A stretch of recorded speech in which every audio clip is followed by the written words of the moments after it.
Então essa segunda aula será, propriamente, aquela que entraremos pela primeira vez no assunto da disciplina. Em outras palavras, no assunto que vai cair na prova. Então o título dessa aula, o pensamento mito-poético, para que a gente possa ter um pano de fundo a respeito dessa mais arcaica, mais profunda, mais presente maneira de pensarmos a realidade, o pensamento mito-poético, e podermos acompanhar de uma certa maneira como que o surgimento do pensamento filosófico se afastou dessa maneira de pensarmos. Mais do que isso, como a filosofia clássica ainda estava bastante influenciada por esse pensamento, é importante que tenhamos uma noção razoável do seu funcionamento.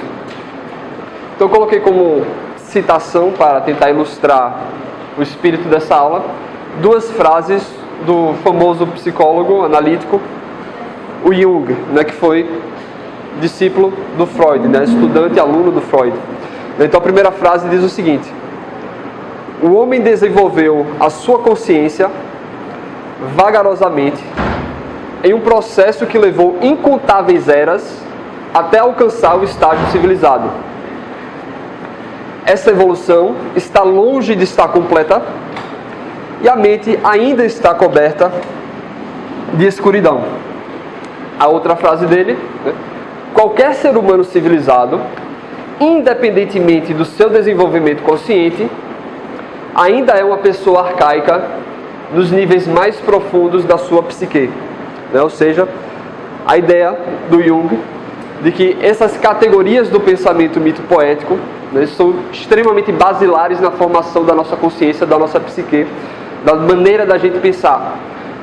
E mesmo depois de a gente ter se distanciado um pouco delas, nós sofremos influências dessas estruturas. Então, não é porque algo é antigo que nós totalmente superamos. Então, conhecer razoavelmente bem como é que funciona a estrutura desse tipo de pensamento ajuda-nos a tirar melhor proveito deles, fazer uso desses símbolos para as nossas vidas de maneira mais construtiva. Professor, diga lá. Feliz Dia do Filósofo, foi ontem. Foi ontem, foi? Obrigado. Fiquei preparando aula para comemorar. Então, fala primeiro, dá um panorama geral de características gerais, das características gerais da mitologia, do pensamento mitológico. O crítico literário canadense Northrop Frye, ele faz uma divisão de gêneros literários baseados numa concepção aristotélica. No Aristóteles, na poética, ele diz que você poderia dividir os gêneros literários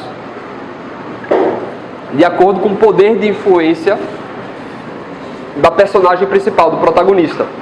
Então, Northrop Frye, inspirado nessa passagem do Aristóteles, ele distingue 5 tipos de estilos literários, que vai das histórias, das narrativas que têm seus protagonistas mais poderosos até menos poderosos, menos capacidade de influenciar o seu meio. Então a primeira faixa seria as histórias, as narrativas míticas, ou seja, as narrativas que tratam de deuses, de seres super-humanos, demasiadamente poderosos, as guerras dos deuses, as cosmogonias, todas essas histórias de, como é que se diz, de força mitológica grandiosa, formação de mundos, formações de eras, grandes guerras e por aí vai. O segundo gênero literário seria o romântico, ou seja, são histórias narrativas que tratam de seres sobre-humanos que recebem alguma ajuda dos deuses, que recebem alguma ajuda dos divinos, ou seja, seres sobre-humanos, os grandes heróis que têm algum contato dos divinos, recebem favores do divino, porém não são eles próprios deuses. Então, os românticos seriam aqueles grandes heróis, o Hércules, o Aquiles e por aí vai. Já o mimético alto seria narrativas que tratam de pessoas excepcionais, seres humanos excepcionais, contudo que não atingem, não tem nenhuma característica sobre-humana. né? Então, sei lá, uma história sobre Júlio César, sobre Napoleão. São pessoas grandiosas, extremamente competentes, porém que não recebem nenhum favor mágico, nenhum superpoder, nada sobre-humano, né? Ou seja, pessoas humanas, altamente competentes, porém ainda humanas. O nível mimético baixo seriam narrativas que tratam de pessoas normais, pessoas comuns como qualquer um de nós, né? E o estilo irônico seria narrativas que tratam de pessoas aquém das nossas condições, ou seja, pessoas que têm menos capacidade, menos qualidades do que um ser humano, qualquer um ser humano normal, né? Uma pessoa que está totalmente entregue às circunstâncias do seu meio, que não tem nenhum poder de atuação em seu meio, está totalmente, né, entregue às influências do seu meio, né? Talvez eu lembre aqui do Processo do Kafka, né? Aquela personagem que não tem nenhum poder de influência para alterar o seu destino, para fazer valer, né, a sua vida. Ele está totalmente entregue àquelas circunstâncias desconhecidas, né? Então, acontece que as mitologias, as mitologias gregas, por exemplo, elas misturam um pouco esses três primeiros campos, né? O mítico, o romântico e o mimético alto. Então a gente pode, por exemplo, você pode ter narrativas, histórias, né, que trataria de seres humanos altamente competentes, porém na linguagem mítica, né, ele usa símbolos, passagens, descrições que confunde simplesmente uma pessoa altamente competente com uma pessoa que recebe favores divinos, né? Então, em muitas narrativas míticas, muitas histórias míticas, a gente pode entrever, talvez, né, em que parte é algo parcialmente romanceado, né, algo exagerado, e que tem parcialmente, talvez, algum fator de apenas narrativas de grandes mentes, de grandes competências.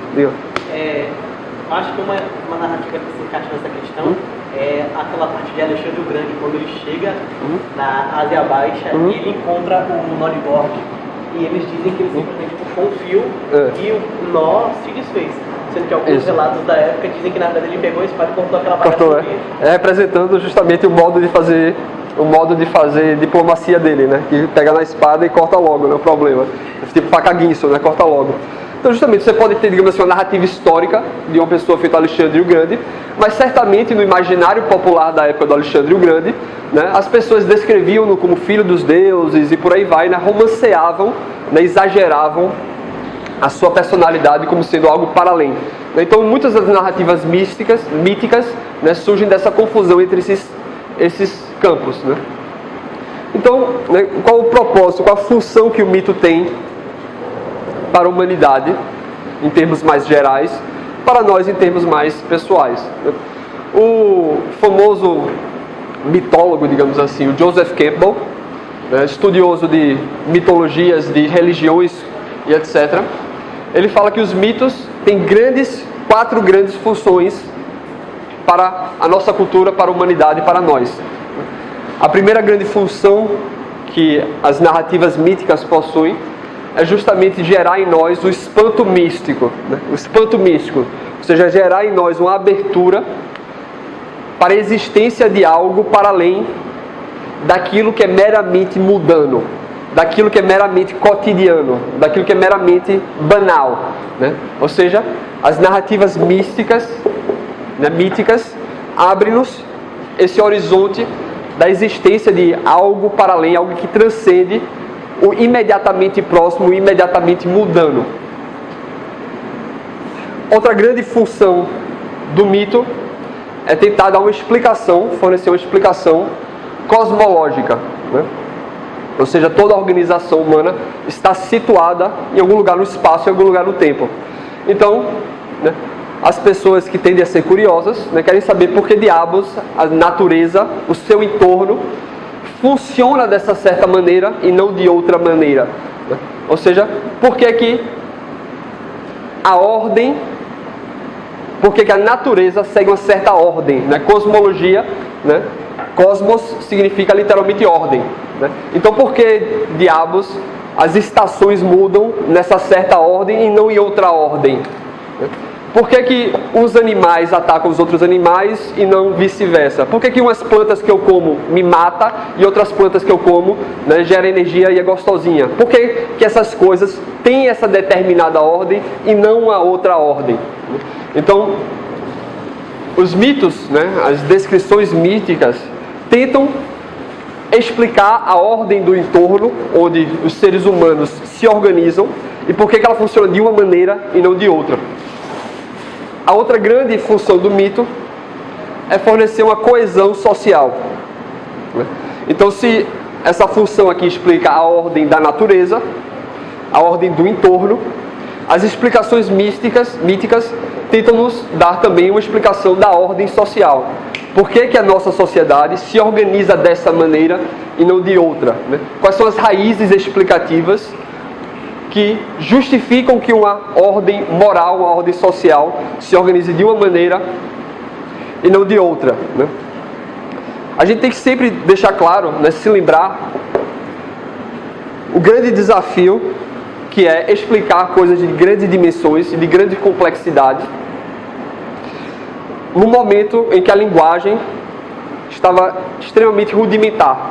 Então, se hoje em dia é um pouco mais fácil a gente explicar essas questões de ordens complexas recorrendo a conceitos altamente abstratos, numa linguagem mais rudimentar, fica muito mais difícil explicar essas coisas.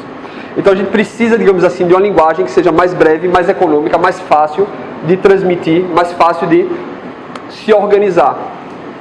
Então, essas explicações míticas e religiosas, elas permitem uma comunicação muito mais fácil, muito mais simples, né, de você ostentar para as outras pessoas de que você pertence a um conjunto de crenças. Né?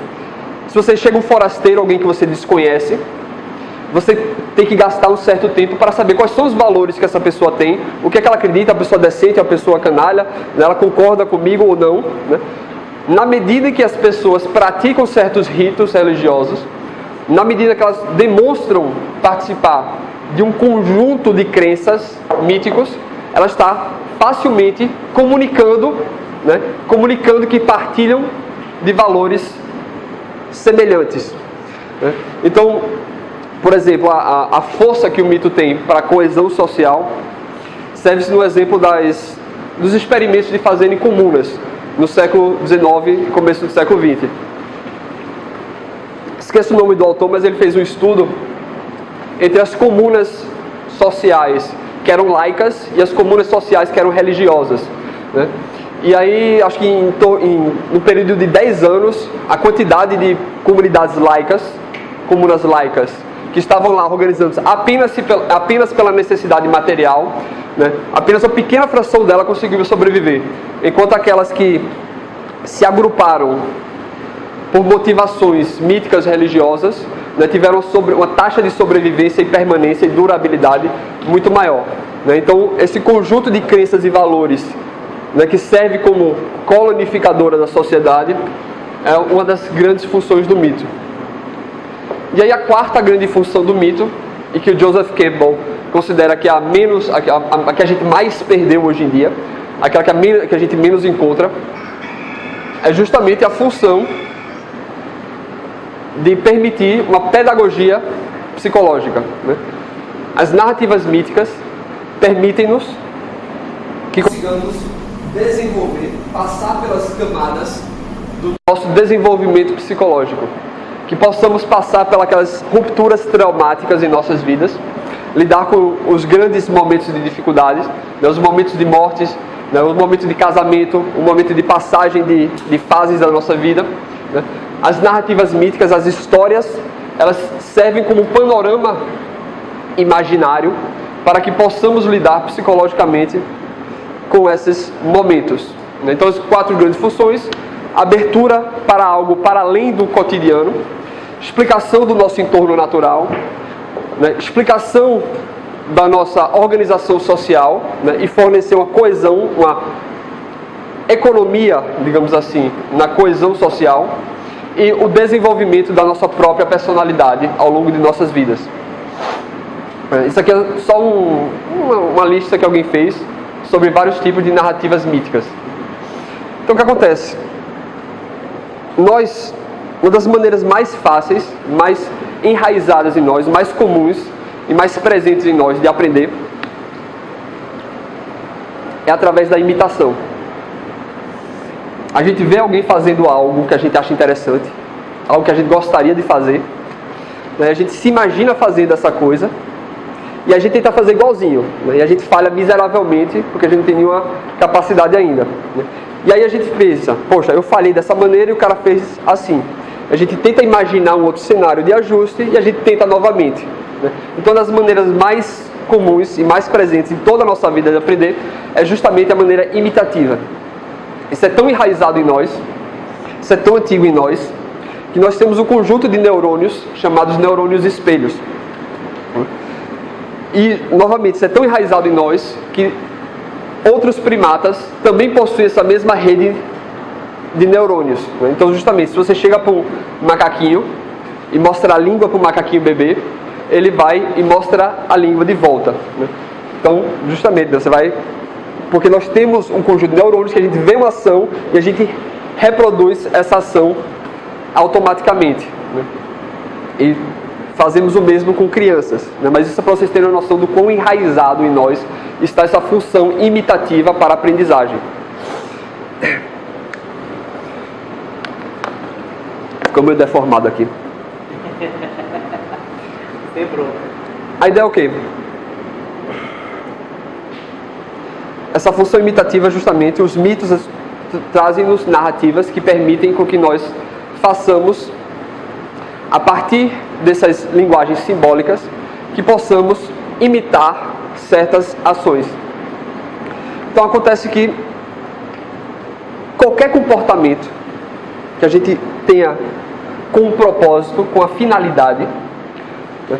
Ao impor uma finalidade, a gente gera uma hierarquia, uma distinção de valores entre aquelas ações que avançam essa finalidade e aquelas ações que não avançam em função dessa finalidade, ou pior, retrocedem. Então o que acontece? Se você se propõe a pegar uma bola de papel e arremessar naquele cesto de lixo, as maneiras que você tem de acertar na cesta de lixo são muito menores do que as maneiras que você tem de errar na cesta de lixo, né? Então, sempre que você se propõe a agir com uma finalidade, o número de possibilidades de chegar a essa finalidade é muito menor do que as maneiras que você tem de errar. Diga. Ok. Não sei, estava aí já. Ah, não gostou não? Não, já estava aí. Você quer alguma coisa aqui? Não. Então veja bem.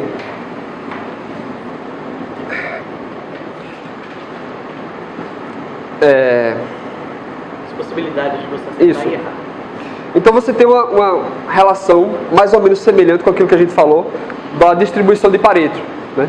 Você tem 20/80, né? As maneiras que você tem de acertar, né, tem um peso, uma relevância e importância muito maior do que aquelas que você tem de errar.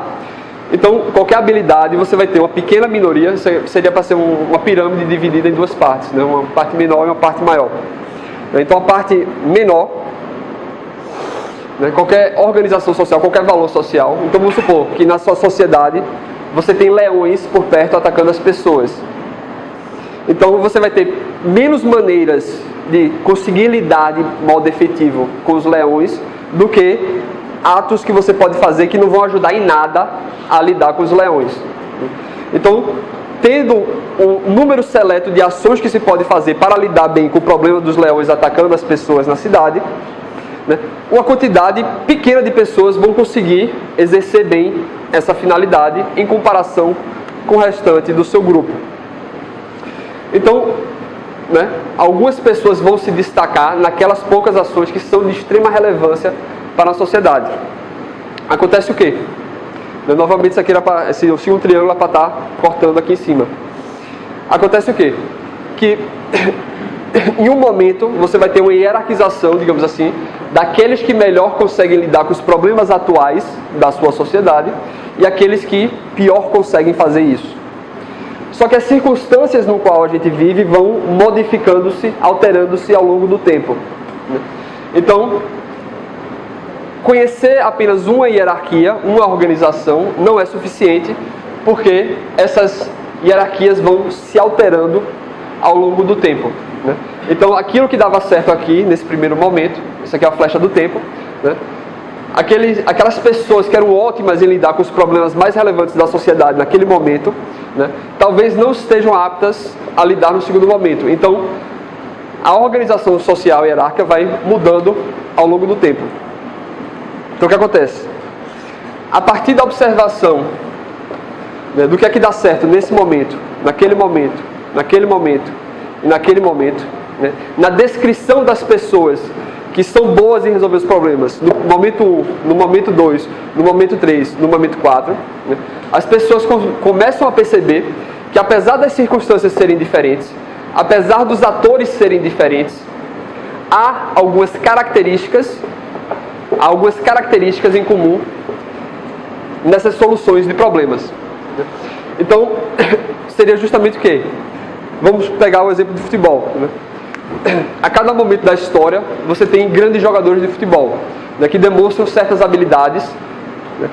São jogadores diferentes, times diferentes, modelos de jogar diferentes, mas em cada momento você vai ter, né, algo em comum entre esses diferentes indivíduos que jogam em diferentes equipes e modos diferentes de jogar, né? Então, a partir desses vários exemplos e da observação do que há de comum em cada um deles, né, você formula justamente uma representação simbólica que agrega, que não descreve nenhum desses jogadores individualmente, mas as características que permitem com que todos esses jogadores sejam apontados como grandes atletas.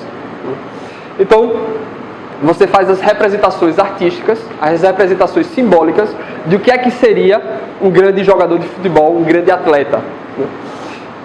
Só que aí, esse processo não para aí. Nesse processo, você pode formular diversos símbolos diferentes que representam essas habilidades de sucesso. Posterior a isso, né, então você vai ter diversos símbolos diferentes, né, e a partir desses diversos símbolos diferentes, você vai novamente fazer mais um nível de abstração, né, mais um nível de abstração. Então você vai observar nesses diversos símbolos, né, nessas diversas representações artísticas, o que é que há de comum em cada uma delas, né? Então, a partir dessas diversas abstrações, você formula aquilo que o Jung chamaria do arquétipo, né? Ou seja, as formas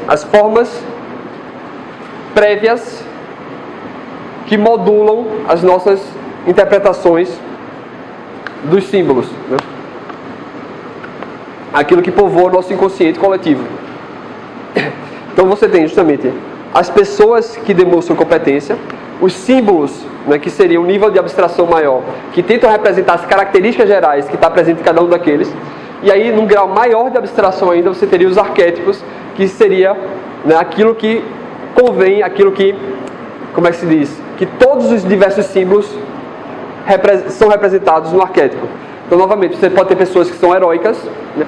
Os símbolos seriam os diversos heróis das diversas histórias, né? Sei lá, Harry Potter, Bilbo Baggins, Luke Skywalker, né? E o arquétipo seria o arquétipo do herói, ou seja, aquilo que todos os símbolos todos os símbolos de pessoas heróicas, né, estão representados no arquétipo do herói.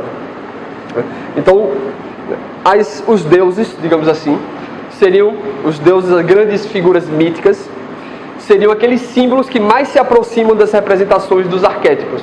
Então, justamente, você tem os jogadores de futebol, depois você tem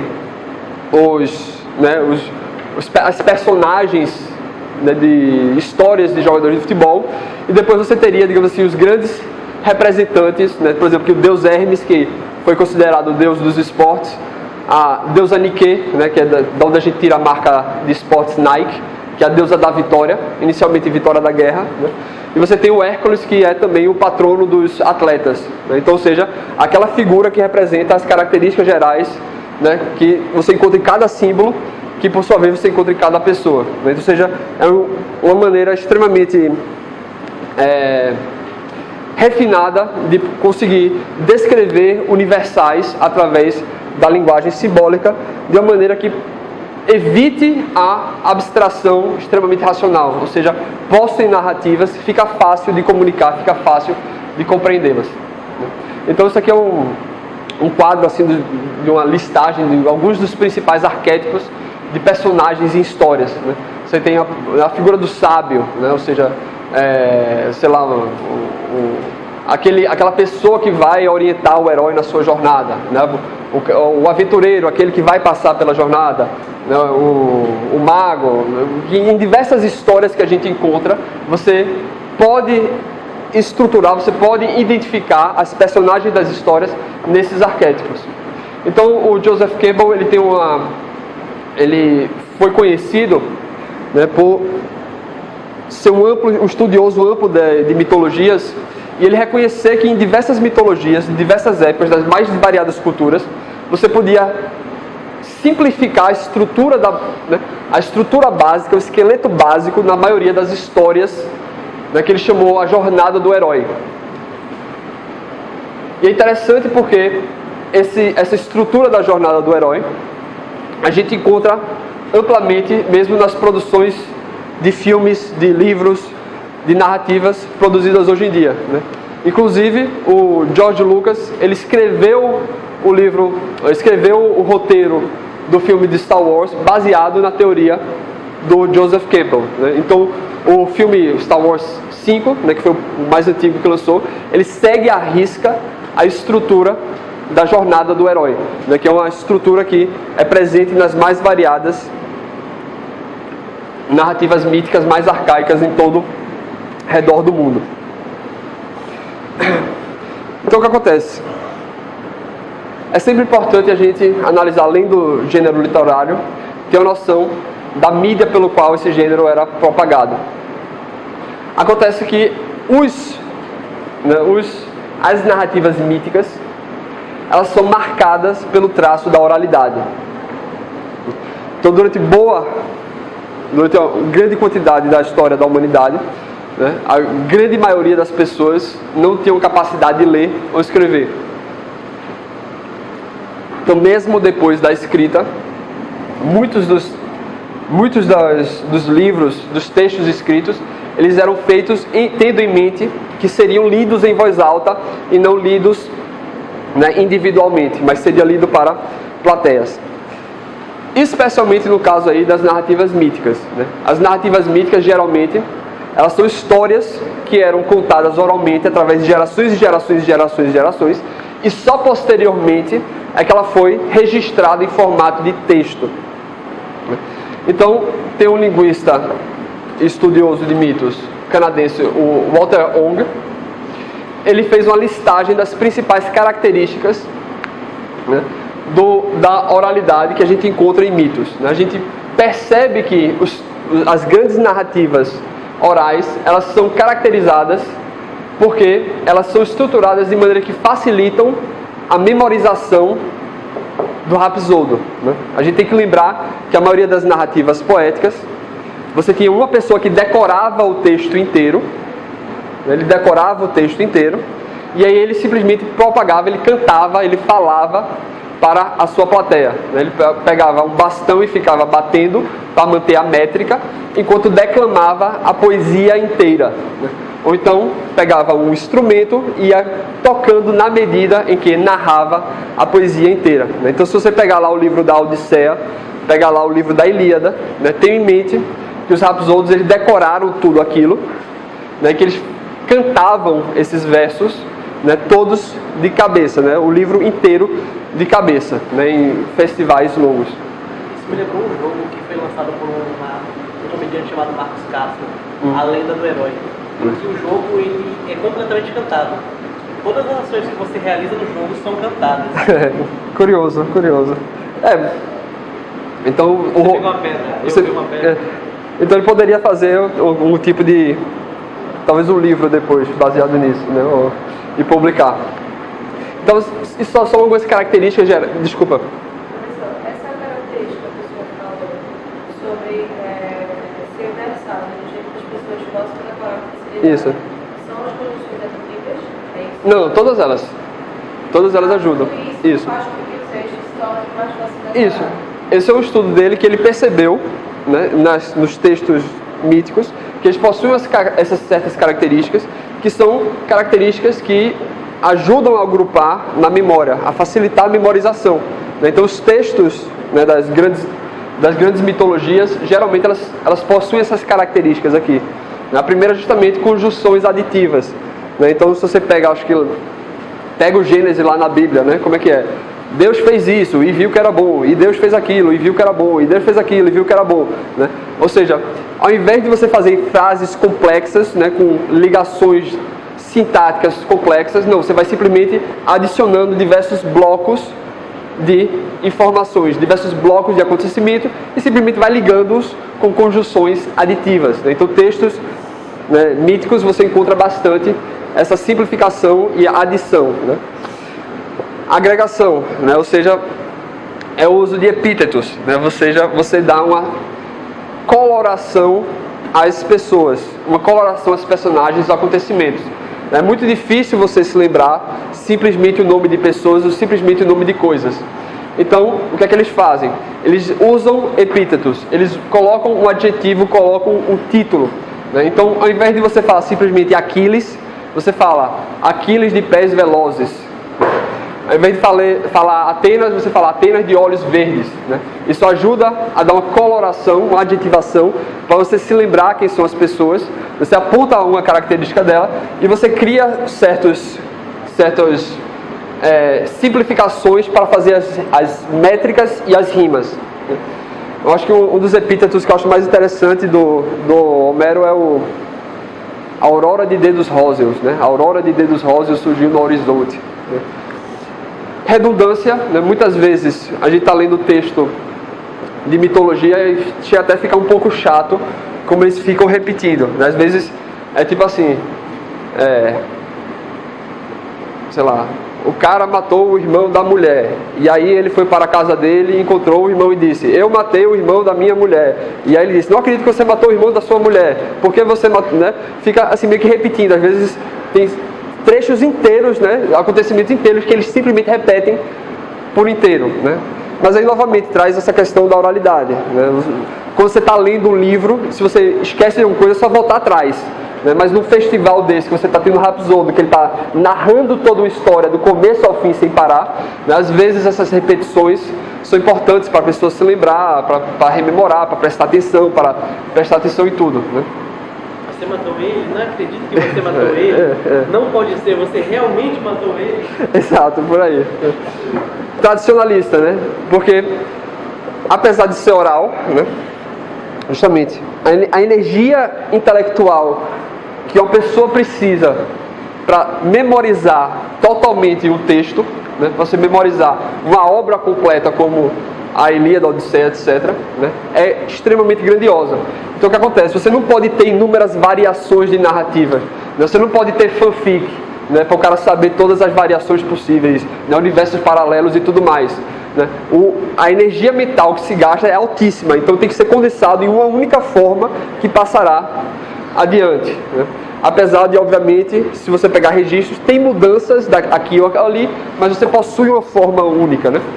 Experiências universais. Novamente, se a pessoa vai gastar energia mental decorando um poema desse, esse poema tem que tratar de algo que seja relevante para aquelas pessoas, né? Ou seja, tratar de experiências gerais para aquela comunidade e não só de nicho aqui ou nicho ali, né? Afinal de contas, se você vai gastar uma das grandes mentes da sua comunidade para decorar um negócio, que decore algo relevante, né?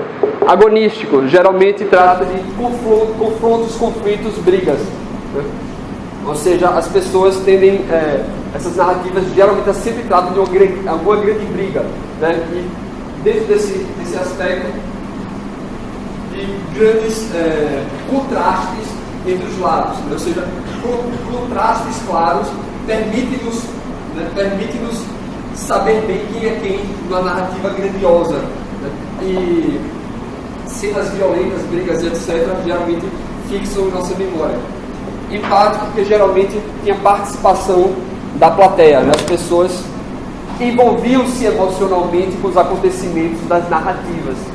Quando um ditador vai lá e mata, de repente, um amor da vida de uma mulher, e eles fazem todo aquele melodrama básico, né? Isso, né? E aí a própria plateia participa, né? Homeostático é o seguinte: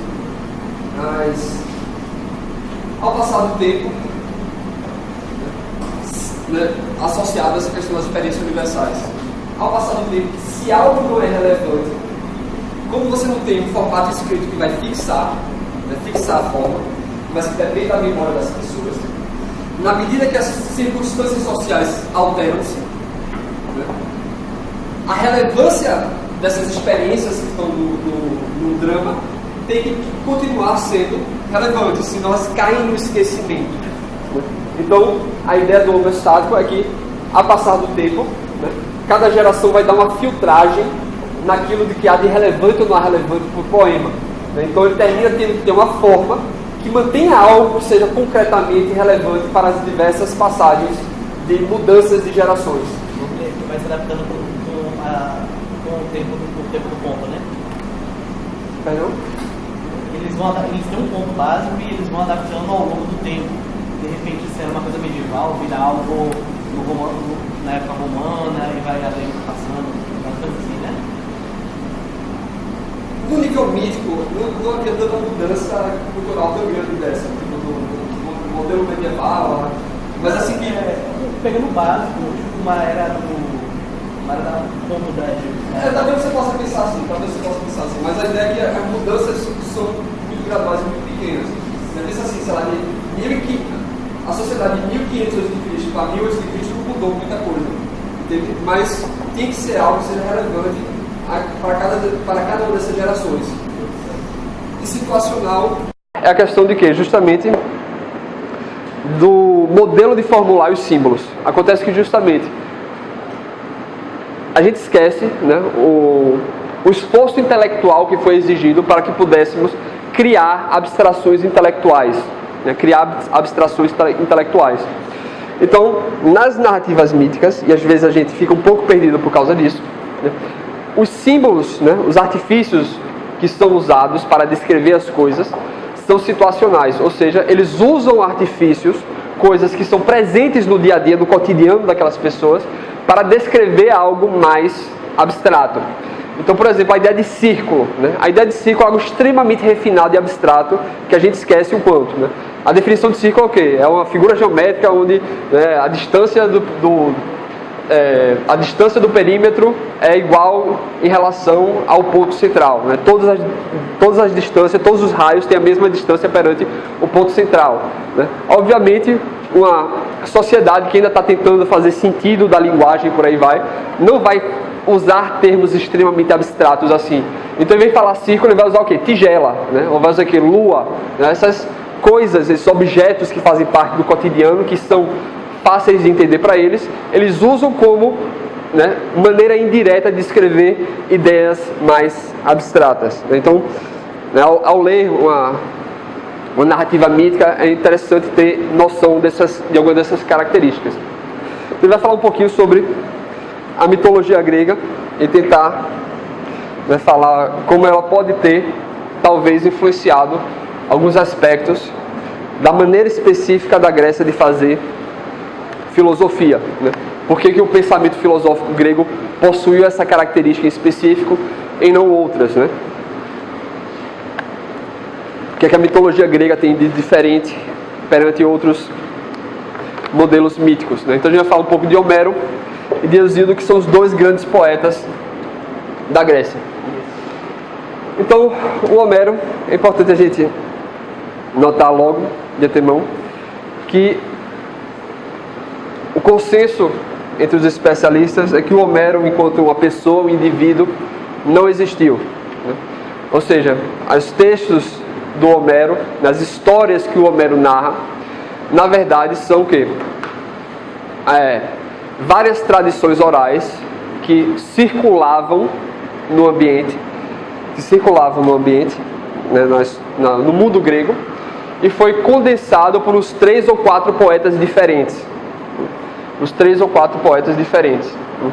E aí, posteriormente, né, depois que tinha assim, esse calhamaço de narrativas, é que o imaginário grego atribuiu essa figura mítica do Homero, né, semi-mítica do Homero. Então não foi um indivíduo que foi lá e fez todos aqueles escritos, mas ao contrário, foi talvez 3 ou 4 poetas que saíram condensando histórias que já circulavam no ambiente grego, né? E isso é algo bastante comum, tanto nas mitologias quanto até hoje em dia, né? Ou seja, dificilmente a gente tem um processo, uma descoberta, uma invenção que seja totalmente tirada da cabeça de uma pessoa. Geralmente é um longo processo de tentativas e erros, né, até que vão se desenvolvendo. Então, em muitas mitologias, você tem alguma figura que é atribuída a essa figura, por exemplo, a invenção da agricultura. Né? Na mitologia chinesa você vê isso, por exemplo, o imperador tal inventou a agricultura. Né? Óbvio que não foi um único indivíduo que chegou lá e inventou. Foi um processo de longas gerações que terminou culminando nesse desenvolvimento e que o imaginário popular atribui a uma única pessoa.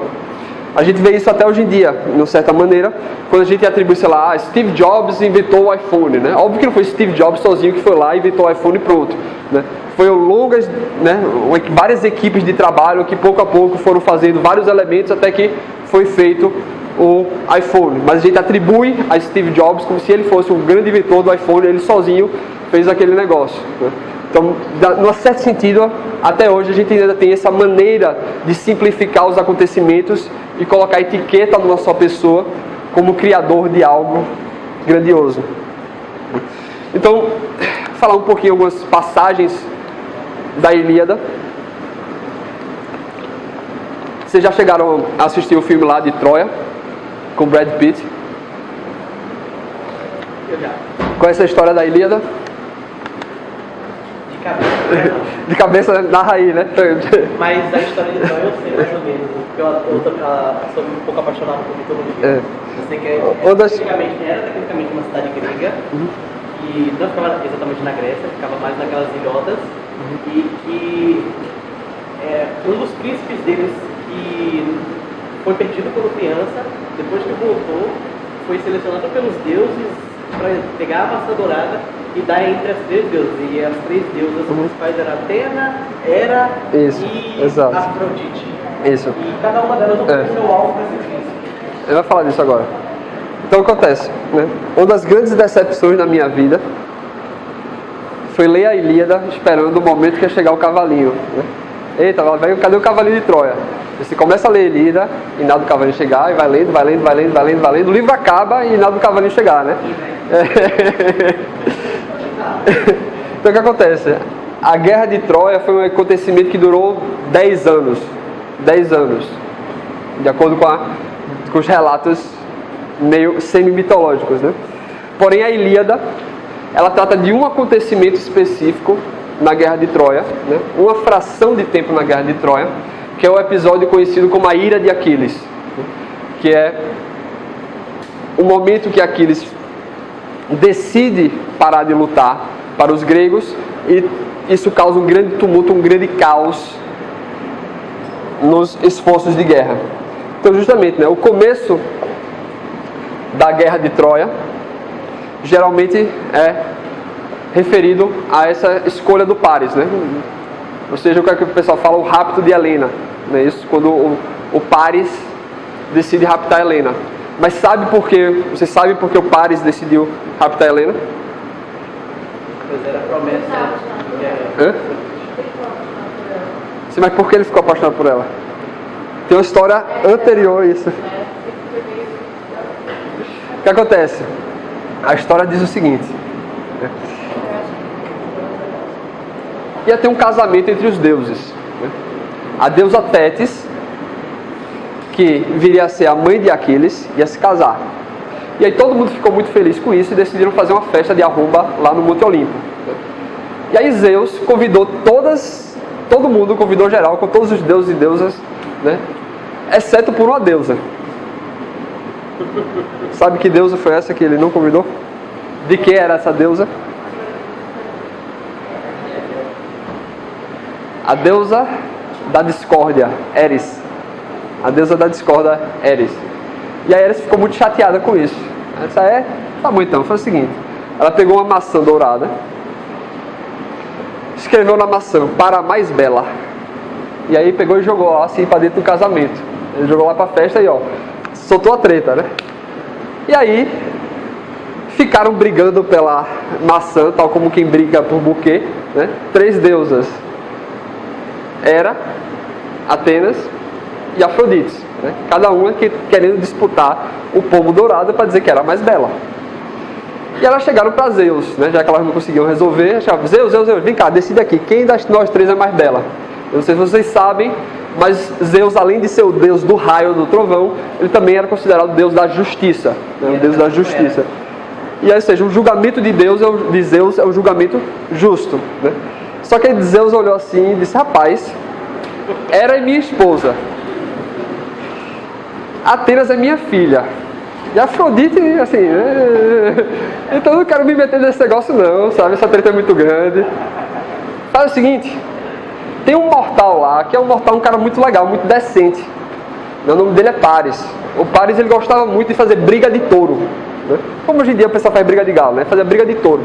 E aí o Paris tem um touro muito forte, que ele botou uma recompensa de, sei lá, uma sacola de ouro para qualquer touro que ganhasse do touro dele. Aí Ares achou interessante isso aí, se transformou no touro e derrotou o touro de Paris. Paris foi lá, como um cara honrado, foi lá e pagou a promessa. Então, pô, Paris parece ser um cara decente. Vai lá perguntar para ele o que é que ele acha, né? E aí foi Hermes e as três deusas para falar com Paris, para perguntar qual das três era a mais bela. Aí Paris olhou assim, rapaz, tá difícil decidir, não sei, vocês três aí, vocês estão muito bonita. Tira a roupa. Tiraram a roupa, né? Aí Paris, pô, tá muito difícil ainda, né? E aí chegou ela e disse, ó, Paris, vem cá, é o seguinte, se tu me escolheres como a mais bela, eu te faço o rei de toda a Ásia, né? O rei mais rico e mais poderoso de toda a Ásia. Aí Atenas disse, vem cá. Se tu me escolheres, eu te faço um cara sábio e um grande guerreiro que não vai perder nenhuma batalha, nenhuma luta, né? Ou seja, tu tem sabedoria e tem habilidade de combate, não vai perder nenhuma batalha. Aí chegou a Afrodite e disse, ó, Paris, se tu me escolher, eu faço a novinha que tu quiser se apaixonar por tu. Adivinha o que Paris escolheu? A mulher mais bonita. Escolher a mulher mais bonita do mundo. Então Paris terminou escolhendo a Helena, né? Ganhar o favor da Helena, e ele entregou a maçã a Afrodite. Acontece que a Helena, no certo sentido, tem uma outra história, né, paralela, que talvez explica porque Helena também se apaixonou por Paris, né? Porque Helena foi o alvo, né? Acontece que Helena era a mulher mais cobiçada da Grécia, né? E todos os reis gregos queriam se casar com ela. Então tinha uma grande dificuldade, porque estavam todos os reis brigando entre si, né, pelo amor de Helena.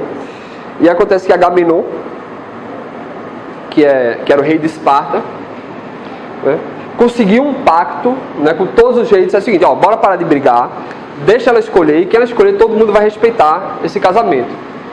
Aí tá bom, né? Concordaram com isso. E aí o Agamenon, ele fez um sacrifício, ele prometeu a Afrodite que se Helena escolhesse, ele ia fazer um sacrifício de 300 bois em honra a Afrodite.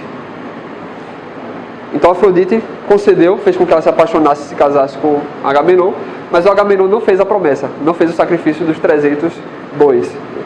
Ou seja, aquela ideia do homem que promete, né, todo mundo para a mulher, se casa e depois não cumpre o prometido, e aí termina a mulher se encantando com outros, né? Então o que acontece? Isso aqui é uma representação artística desse momento da escolha de Paris, que é um dos grandes temas, da arte ocidental, né? De toda a história. Você tem justamente a Afrodite aqui toda voluptuosa, né? Atenas, né? E Hera, que é a mais recatada, né? Tentando convencê-lo. Essa aqui é outra representação, você vê, né, o Hermes já aqui. Isso aqui é um mosaico romano, né, o mosaico romano das três deusas, né, o Hermes, né, o Paris, e aqui você já vê os touros, né, do Paris, né, ou seja, a gente vê a Atenas com as armas. Liga. Sim. Muitos dos deuses da mitologia romana é adaptação da mitologia grega, né? E muitas dessas histórias, dessas narrativas, simplesmente, né, Certamente, os romanos são posteriores aos gregos. Né? São tão bom, só vamos dar para ficar mais pertinho. Isso aqui é justamente um alto relevo romano. Isso aqui já medieval, pintura do alto medieval, a maçã de ouro, aqui, né, os touros.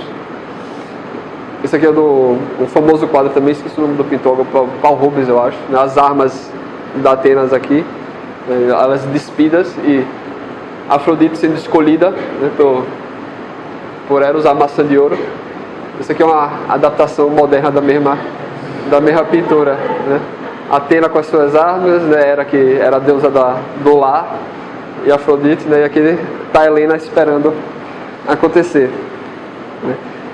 Então o que acontece? Né? A gente geralmente escuta a escola de Paris e ri bastante da cara dele, né? Da tolice dele fazer o tipo dessa escolha. Mas perceba bem o que é que está por trás aqui desse mito, né?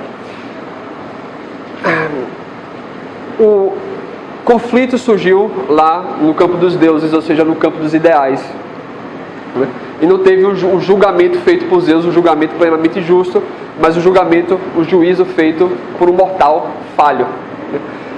E aí a escolha da maçã, o que? O mais belo, qual é o ideal que ele escolhe, que ele elenca como mais valioso para a sua vida, né? Ele tem 3 caminhos na sua vida, 3 ideais que ele vai escolher como ideal mais importante e mais belo, aquele que ele vai seguir, né? Então ele tem o que é que Hera oferece a ele? Sucesso social, riqueza e respeito, né? Está no topo da hierarquia social e plena riqueza. O que é que Atena oferece a ele? Aperfeiçoamento pessoal, né? O ideal do homem grego era o homem sábio e o homem guerreiro, né? Ou seja, plenitude das suas competências individuais. E a Hera oferece a ele o quê? Uma vida de deleite e de prazeres, né?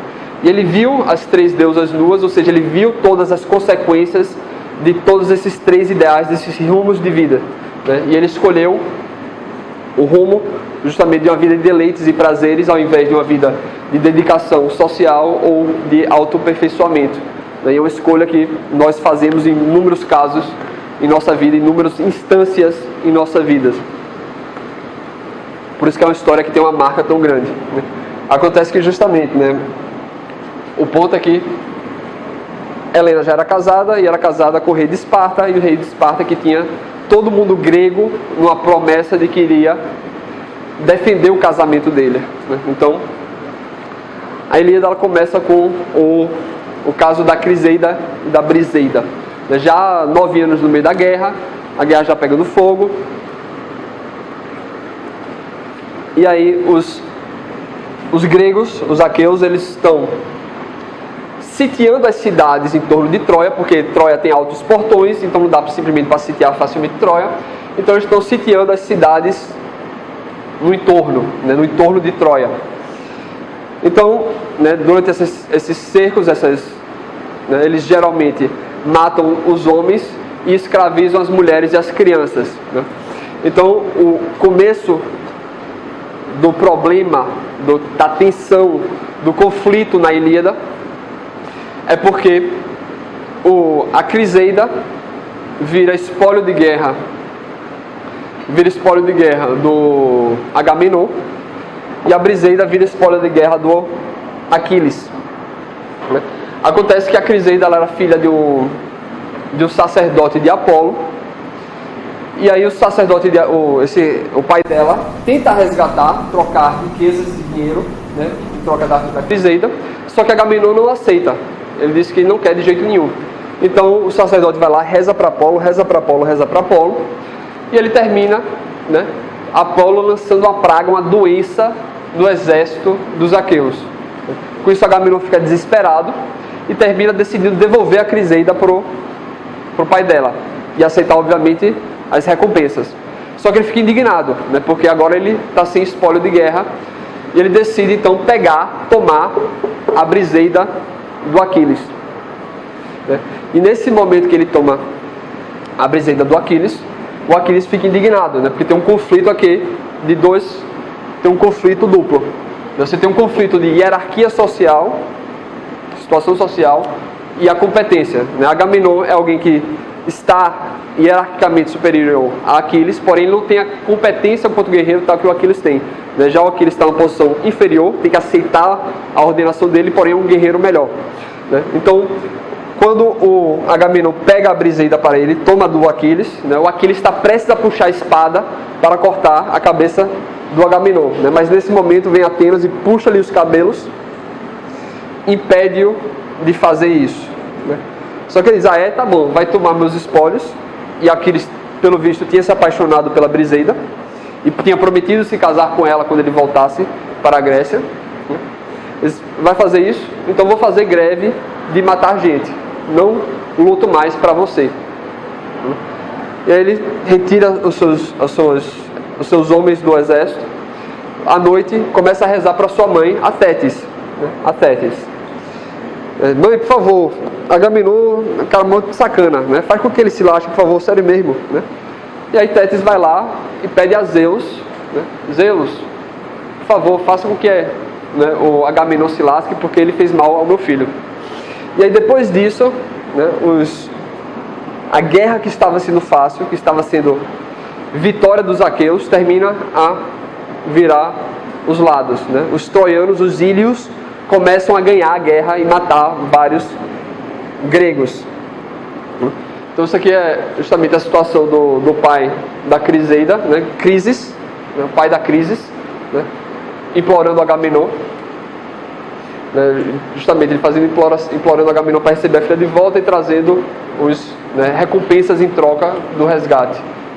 Isso aqui é a cena que o Aquiles está puxando a espada para matar o Agamenon e a Atena puxando-lhes o cabelo, né, dando juízo para impedir dele fazer isso. Isso aqui é justamente mais uma cena do Aquiles indignado e a Briseida sendo levada para o Agamenon. Isso aqui é a Tétis implorando a Zeus para que ele retire o favor da causa do Agamenon. Ou seja, a ideia do que? Se Zeus é o Deus da justiça, na medida em que o rei está agindo de maneira justa, o exército, digamos assim, está fazendo uma guerra justa, né? Então ele tem o favor dos deuses. No momento que ele comete uma arbitrariedade e que a guerra está deixando de ser algo justo que favorece os seus seguidos, mas se torna uma arbitrariedade em favor de si próprio, né? Ele perde o favor dos deuses, ele perde o favor de Zeus. Né? E aí começa... Zeus é mó cuzão, tirou um deles da reta no julgamento, jogou pro mortal, aí depois quando o mortal faz a decisão, o cara ainda vai contra. Porra, ainda bem que apanha pro chato. Então o que acontece, né?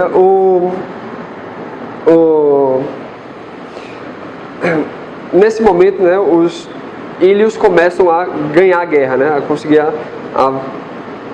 ter várias vitórias em batalhas.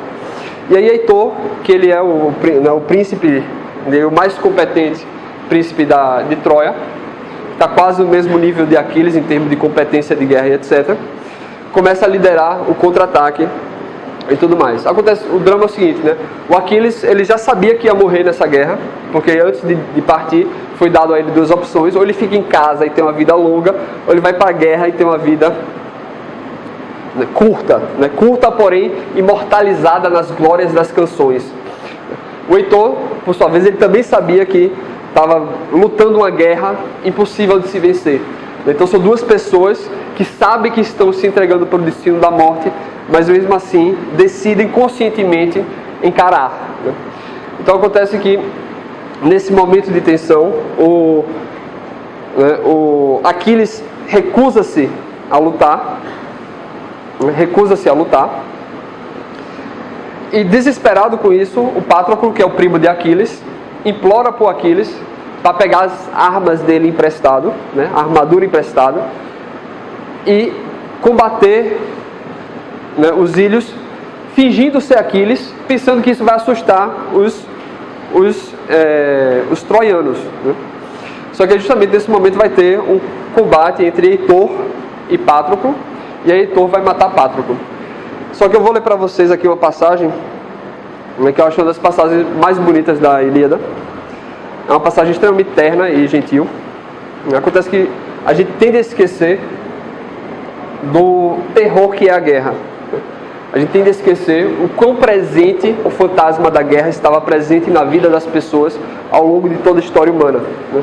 Ou seja, você tem a certeza que em algum momento ia eclodir uma guerra, e aí, sei lá, metade dos homens da sua geração iam ter que ir lá guerrear, né, dos quais alguns retornariam, outros não, né, e as mulheres ficariam a esmo na cidade, e se os homens da sua cidade não retornassem, viriam outros homens e iam matar todo mundo, escravizar, né, ou seja, algo extremamente atemorizador, né? Então, a narrativa dessa força prepara as pessoas às situações de vivência de guerra que elas inexoravelmente teriam que encontrar em suas vidas. E eu acho essa passagem uma passagem belíssima, né? Que é quando o Heitor, né, sabendo que ele ia perder a guerra em algum momento, ele tem uma pausa nas batalhas, e ele tenta desesperadamente reencontrar a sua mulher, né, para ter um momento de carinho com ela, de vê-la e tudo mais. Então ele corre desesperadamente para a casa dele e não encontra a mulher lá. Ele olha em todos os cômodos e a mulher dele não está lá. Então ele corre desesperadamente para o templo, né, para ver se a mulher está lá rezando, e ela não está lá. E aí alguém avisa para ele: olha, Heitor, a sua mulher está nas muralhas tentando encontrar-te no meio da confusão de batalha. Então ele corre para as muralhas para encontrá-la. Então essa passagem do encontro de Heitor com a sua mulher, e ele dando a despedida, sabendo que em breve vai encontrar a morte. Sorriu Heitor, olhando em silêncio para o seu filho, um bebê, né? Mas Andrômaca aproximou-se dele com lágrimas nos olhos e, acariciando com a mão, chamou-lhe pelo nome. Homem maravilhoso, é a tua coragem que te matará.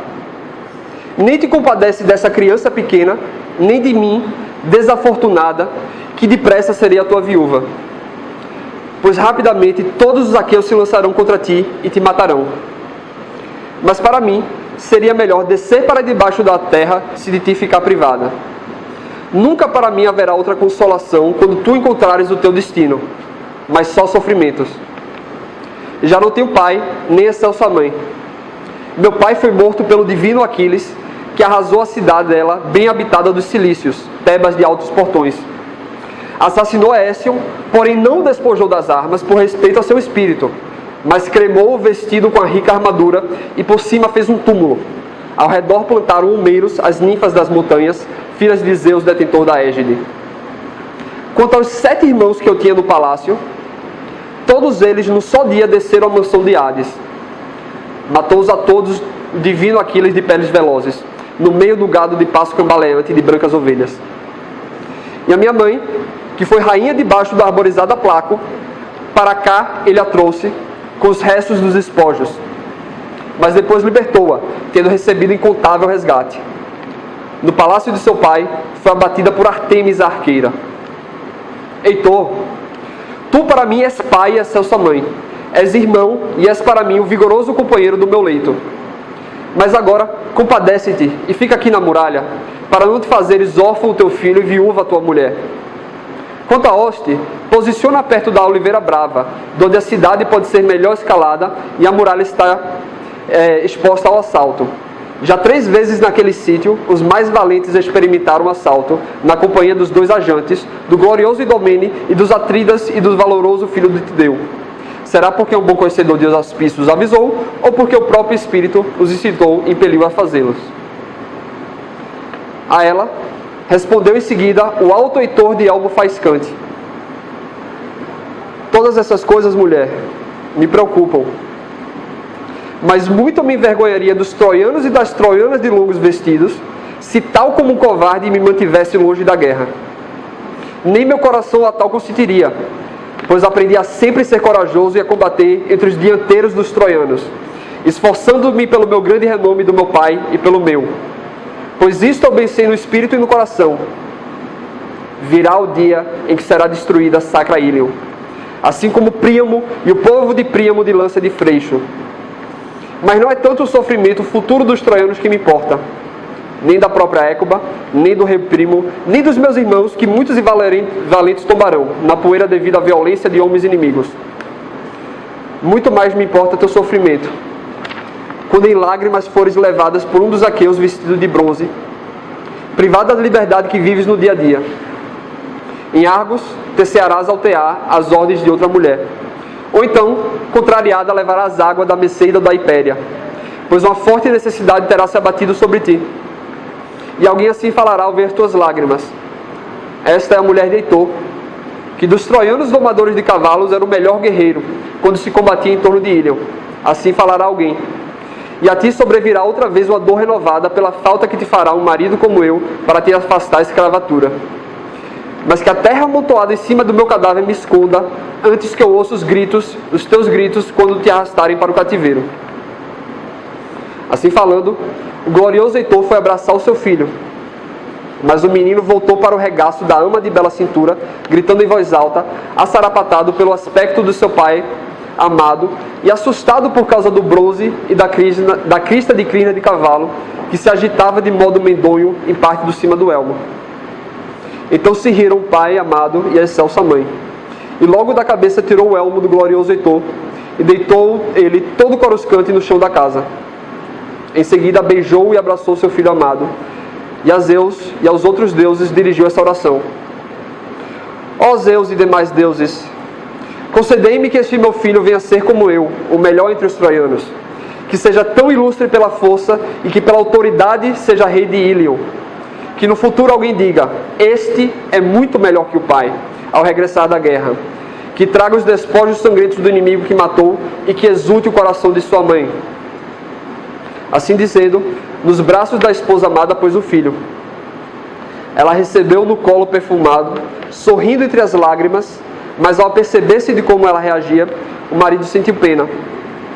E acariciando-o com a mão, chamou-lhe pelo nome: mulher maravilhosa, não me entristeças demasiado o coração. Nenhum homem além do destino me precipitará no Hades. Porém digo-te, não existe homem algum que a morte tenha fugida, nem o covarde, nem o valente, uma vez que tenha nascido. Agora volta para os teus aposentos e presta atenção aos teus louvores, ao tear, à roca, e ordena as tuas servas que façam seus trabalhos. Pois a guerra é aos homens todos que competem, quantos vivem em Ílion, e a mim sobretudo. Assim falando, o glorioso Heitor pegou no elmo com crista de cavalo. Sua esposa amada regressou para casa, voltando-se 1000 vezes para trás em choro abundante. Em seguida, chegou depressa à casa bem construída de Heitor, matador de homens. Lá dentro encontrou muitas servas, e no meio de todas elas ergueu um lamento. Elas choravam Heitor, ainda vivo, na casa dele, pois pensavam que ele já não voltaria da guerra, tendo escapado à força e às mãos dos aqueus. Então, um dos pontos importantes da poesia do Homero é o fato dele dar essas interpretações, essas leituras gerais do objeto narrativo dele, da guerra. Ele não canta apenas os momentos de ação glorioso, do cara lá matando os inimigos e tudo mais. Ele trata do fenômeno da guerra como um todo, tanto os lados positivos como os lados negativos, tanto o momento de glória quanto o momento de terror, o momento de alegria, né, de glória, quanto o momento de tristeza. Mais do que isso, percebam que a Ilíada, os ílios, os troianos, eram os inimigos dos aqueus. Então, né, o Homero está colocando como um símbolo, um arquétipo de um grande rei, de um rei corajoso, do homem exemplar que defende a sua família, a sua nação, né, mesmo sabendo da morte certeira. Ele coloca essa figura extremamente positiva, não em um dos gregos, mas justamente em um inimigo, né, que está colocando, mostrando os dois lados desse trágico combate. Então, novamente, essa despedida de Heitor, um dos grandes temas artísticos, né, ao longo da história humana. Justamente o Heitor aqui, com o elmo retirado, né, depois que o filho dele morreu de medo a ver o pai todo vestido de armadura, com aquele negócio assustador, né, ele tirando o elmo, né, para que o filho dele, né, novamente aqui outra cena dessa despedida do Heitor, né. Justamente o momento que a criança está assustada com o pai ainda armado. É porque a Troia tinha muitos cavalos, né? Essa aqui é uma estátua também da cena, né? Nesse momento ele prestes a sair para a batalha, né? Então o que acontece? Heitor vai lá, vai combater, encontra o Patroclo, que está vestido com a roupa do Aquiles.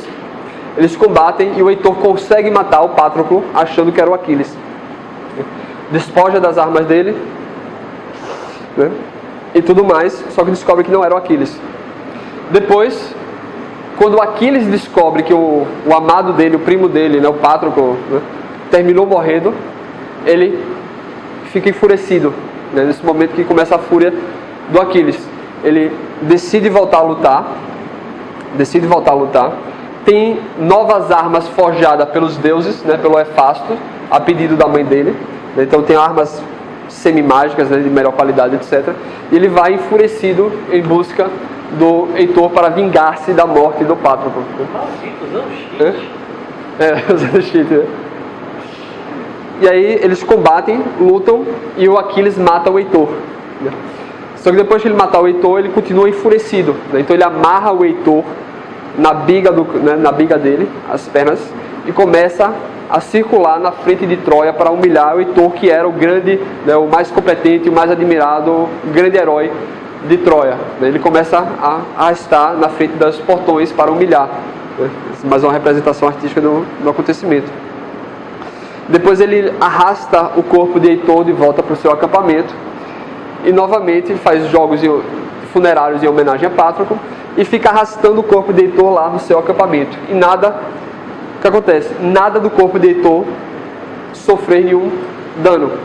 Os deuses estavam protegendo a integridade do corpo de Heitor. Então Aquiles pega espadas, lanças e começa a furar e tentar, né, acabar com o corpo de Heitor, mas mesmo assim o corpo de Heitor continua intacto, né, os deuses protegendo esse corpo. Isso é o sarcófago romano, justamente com essa cena do Heitor sendo arrastado, né. E aí entra a segunda cena que eu acho das mais belíssimas na Ilíada. O pai de Heitor, o Príamo, que é o rei de Troia, ele fica desesperado, né, porque o seu filho não teve um funeral adequado. Então ele se disfarça de um mendigo e, com a ajuda dos deuses, se infiltra no acampamento do Aquiles. Perceba o risco que ele está passando, o nível do desespero disso, né? Porque se alguém pega e mata ele, basicamente acaba a guerra de Troia, né? Ou seja, está totalmente terminada a guerra e o seu povo está aniquilado. Então o nível de desespero dele para se pôr numa situação de perigo dessa. Então ele chega lá, entra na tenda do Aquiles e faz uma súplica, faz um pedido para que Aquiles devolva o corpo do filho dele em troca de, obviamente, recompensas para que ele possa fazer o funeral. Essa cena do filme eu lembro. É uma cena muito bonita. Essa aqui é mais curta, vou ler para vocês. Fica mais tensa se ele tivesse amarrado mais uma alegoria de texto, para que essa cena ficar mais tensa. Quando tivesse amarrado e começasse a humilhar o leitor, se eu tivesse amarrado um raio ali, olha, eu vou te eletrocutar, seu você já é sacanagem. Vai precisar da narrativa dramática, né? O que acontece? Vou ler para vocês a súplica do Príamo. Suplicante lhe dirigiu então Príamo esse discurso: pensa no teu pai, ó Aquiles, semelhante aos deuses. Ele que tem a minha idade, na soleira da dolorosa velhice. De certo os que vivem à volta dele tratam mal, e não há ninguém que dele afaste o vexame e a humilhação. Porém, quando ouve dizer que tu está vivo, alegra-se no coração, e todos os dias sente a esperança de ver o filho amado regressado de Troia. Mas eu sou totalmente amaldiçoado, que gerei filhos excelentes na ampla Troia, mas afirmo que deles não me resta nenhum. Eram 50 quando chegaram os filhos dos aqueus. 19 nasceram do mesmo ventre materno. Os outros foram dados à luz por mulheres do palácio. A estes, numerosos embora fossem, Ares furioso deslaçou os joelhos. E o único que me restava, ele que sozinho defendia a cidade e o povo, esse tu mataste quando ele lutava para defender a pátria. Heitor. Por causa dele venho às naus dos aqueus para te suplicar, e trago incontáveis riquezas. Respeita os deuses, ó Aquiles, e tem pena de mim, lembrando-te do teu pai. Eu sou mais desgraçado que ele, e aguentei o que nenhum outro terrestre mortal aguentou, pois levei à boca a mão do homem que matou o filho. Assim falou, e em Aquiles provocou o desejo de chorar pelo pai. Tocando-lhe com a mão, afastou calmamente o ancião, e ambos se recordavam. Um deles de Heitor, matador de homens, e chorava amargamente, rolando aos pés de Aquiles. Porém Aquiles chorava pelo pai, mas também, por outro lado, por Patroclo. O som do seu pranto encheu toda a casa, mas depois que o divino Aquiles se saciou de chorar, e o respectivo desejo lhe saíra do coração e dos membros, imediatamente se levantou do trono e levantou o homem com as mãos, condoído de ver a cabeça e barbas grisalhas, e falando-lhe, proferiu essas palavras aladas: Ah, infeliz, muitos males aguentaste no teu coração. Como ousaste vir sozinho até as naus dos aqueus, para te pôres diante dos olhos do homem que tantos dos teus filhos matou? Então, Aquiles termina concordando em devolver o corpo do Patroclo. Tem uma longa descrição do funeral do Patroclo, do Heitor, né? O corpo de Heitor. Tem uma longa descrição do funeral do Heitor, e a Ilíada acaba. A Ilíada acaba nesse momento, muito antes do cavalinho chegar e tudo mais. Então o que acontece? A história da Ilíada, a dissolução, a calma no coração do Aquiles, só se dá justamente quando ele se compadece, se condói com o rei dos seus inimigos. Quando ele reconhece a dor dele e a dor dos inimigos fazem parte do mesmo sentimento, né? Fazem parte da mesma dimensão emocional, né? Que ele reconhece no inimigo dele os mesmos sofrimentos pelo qual ele passa, né? E aí, depois que isso acontece, que ele consegue ter um momento de catarse, de calma, de passa por surto das inúmeras fúrias que ele tem ao longo da narrativa, né? Isso aqui, novamente, é o sarcófago, né, com o corpo do Heitor sendo arrastado, o sarcófago romano, e essa aqui é a cena do Príamo beijando a mão de Aquiles e fazendo-lhe a súplica, né, para que devolvesse o filho dele, né? Essa cena é muito representado também com o corpo do Heitor aqui embaixo, né, do Aquiles, justamente o Príamo vindo fazer a súplica. Da deusa que era a mãe da Aquiles mesmo? Tétis. Eu fosse Tétis. Deusa Tétis. Novamente aqui.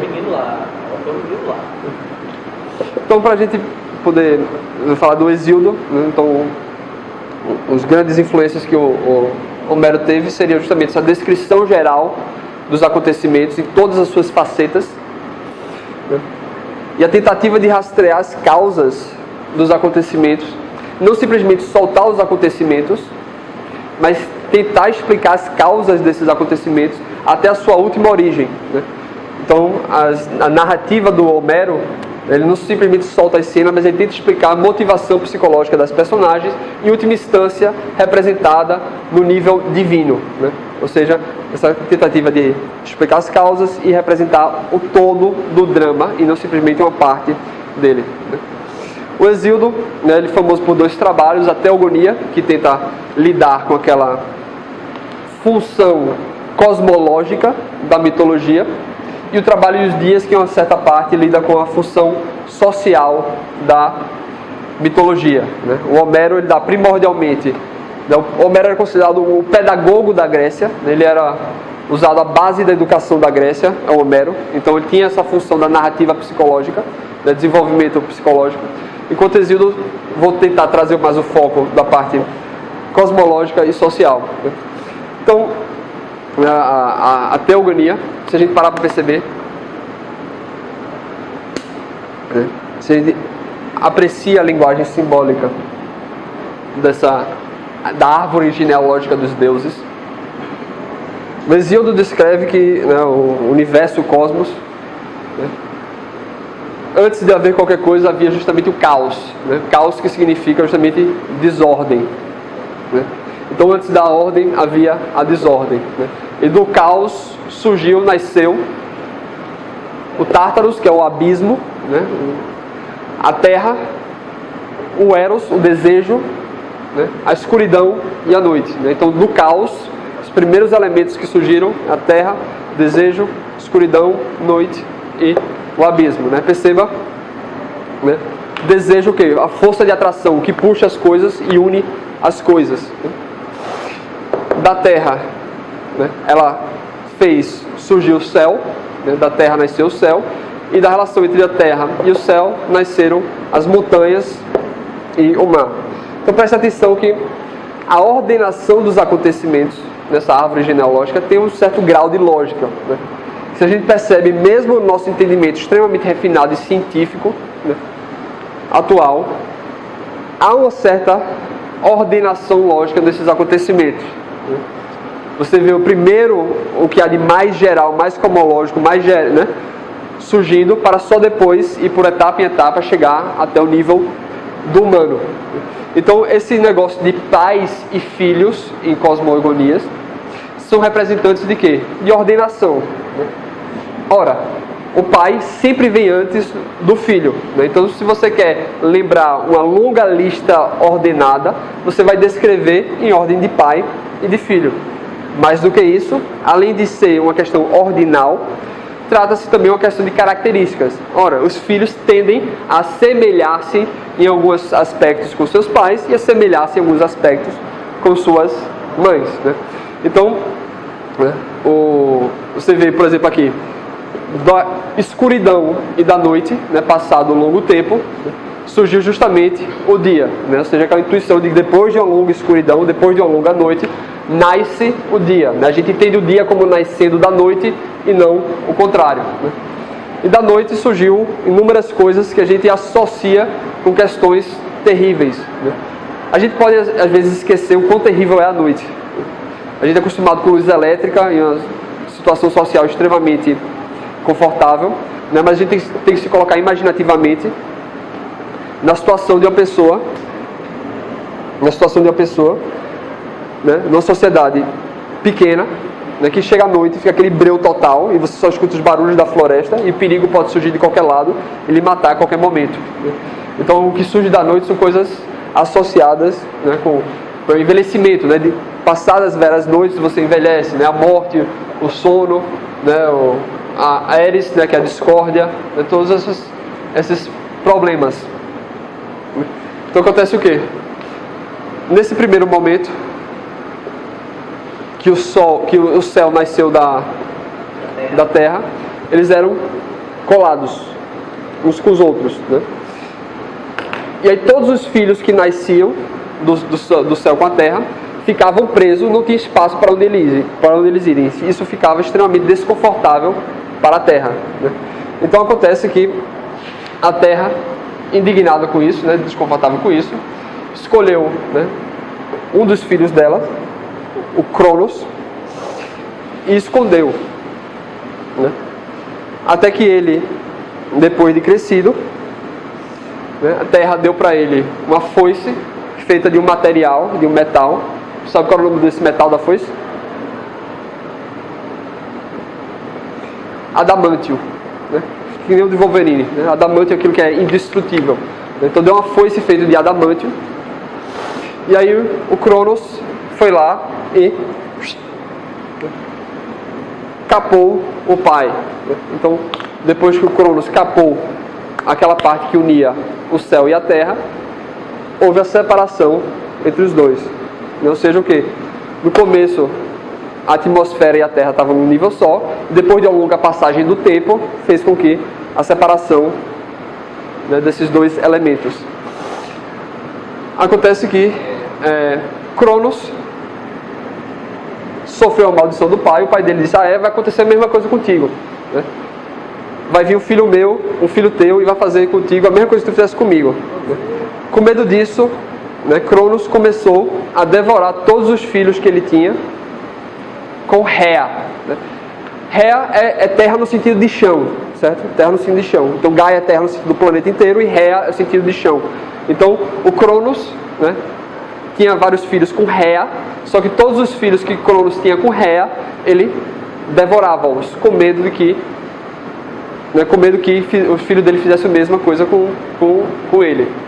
Então o que acontece? Rea, insatisfeita com esse negócio do pai do filho dela estar comendo os filhos toda hora, escondeu Zeus e deu para ele uma pedra enrolada, como se fosse um bebê. Deu uma grande pedra para ele. Cronos terminou engolindo essa pedra, sem saber, achando que era Zeus, que era o filho dele, e por causa disso pôs para fora, vomitou todos os seus filhos. E aí com isso teve a grande guerra dos deuses, que foi vencida por Zeus, e com isso Zeus virou o novo comandante, digamos assim, o novo rei dos deuses. As 3 etapas. Então o que acontece? Perceba o quê? O tempo e o chão. Então com a passagem do tempo, vai surgindo várias vidas, vão germinando da terra, do chão. Esses 2 elementos, com a passagem do tempo, vai surgindo várias vidas. Porém, cada uma dessas vidas que vão surgindo com a passagem do tempo também são mortais e são engolidas por causa do tempo. Acontece que chega um momento, desses vários aspectos que vão mortais, surge algo que consegue vencer o efeito do tempo, que seriam justamente os deuses do Olimpo, ou seja, aqueles ideais que são atemporais, ou seja, aqueles ideais que não estão limitados a nenhuma daquelas hierarquias específicas, mas que perpassa por todas as hierarquias. Ou seja, aquelas características que transcendem as especificidades locais. Ou seja, os deuses olímpicos são justamente aquelas características: justiça, amor, e por aí, guerra, e por aí vai. Ou seja, aquelas características que transcendem a vivência dos indivíduos. Então eu vou sugerir para vocês... Sério? E aí, tudo certo? Tudo certo? Tranquilo. Esse aqui, meu amigo Cédric, e eu sou colega de vocês. Fiz filosofia com ele e agora passei em direito aqui. Ah, que legal, bem-vindo. Só que infelizmente eu dispensei Ah, não, que nada, fazer 2 vezes o mesmo negócio. Então eu vou sugerir para vocês o seguinte, para vocês antenarem o que vocês podem fazer para dar uma percepção maior desses aspectos arquetípicos e simbólicos. Eu vou sugerir a vocês que peguem algum filme da Disney, de preferência aquele que vocês gostam, porque o pessoal da Disney não é bobo, não é nem um pouco bobo. Eles gastam milhões e milhões para fazer um produto e eles conhecem muito bem essa linguagem simbólica, essa linguagem arquetípica. Então eles fazem as histórias baseadas nessas simbologias, nesses arquétipos, para que surtir um efeito em nossa psicologia. Então o que eu sugeriria a vocês é que, por algum motivo, talvez, você, na sua infância, gostasse muito de alguma dessas histórias. Sei lá, A Bela e a Fera. E você assistia A Bela e a Fera 30 vezes por semana, de maneira que seus pais já estavam de saco cheio.